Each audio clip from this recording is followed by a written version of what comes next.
Tervetuloa Tapanisen Laikkapajalle. Täällä on tämmönen ladatyöalue.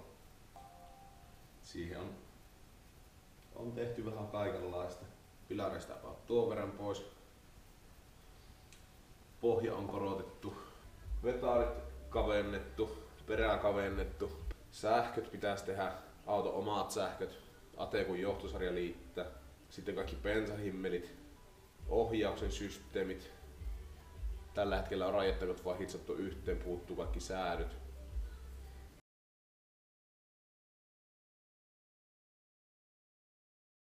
Mulla on nyt 1,5 vuotta ollut tämmönen vihreä hieno nappisilmä, joka ei tosin vielä silloin 1,5 vuotta sitten ollut ihan tämän näköinen.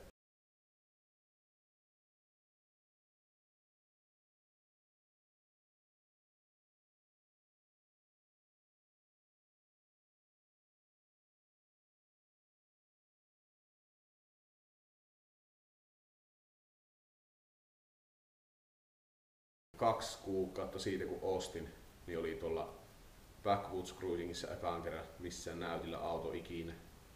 Ja se oli kyllä, mä luulin Kiuruveelta kun lähdin, että mulla on ihan saatanan matala lada, mutta sitten pääsin paikan päälle Kajaaniin, niin sehän oli aika lailla korkeammasta päästä siellä.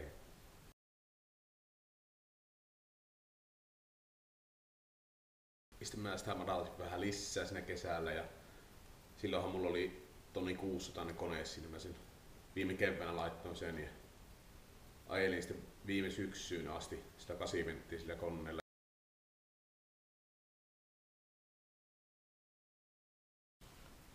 Se on tuo kone tosiaan niin 110 lada.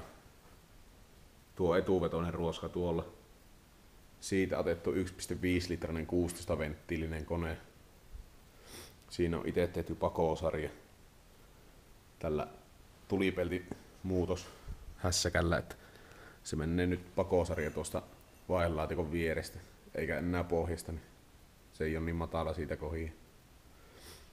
Sitten tällä hetkellä on Lotuksen läppärunko. Tämä on muokattu menemään tältä imusarjan alta. Tämä vairi, se alun perin meni tästä. Sitten siellä on täällä kopa alla, niin sillä on vakkipuolet on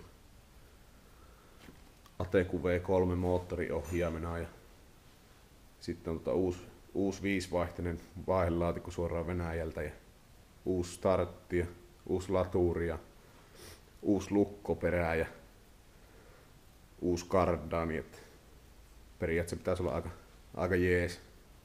En sitä vielä tiedä, kun ei ole ajossa. Ehkä joskus.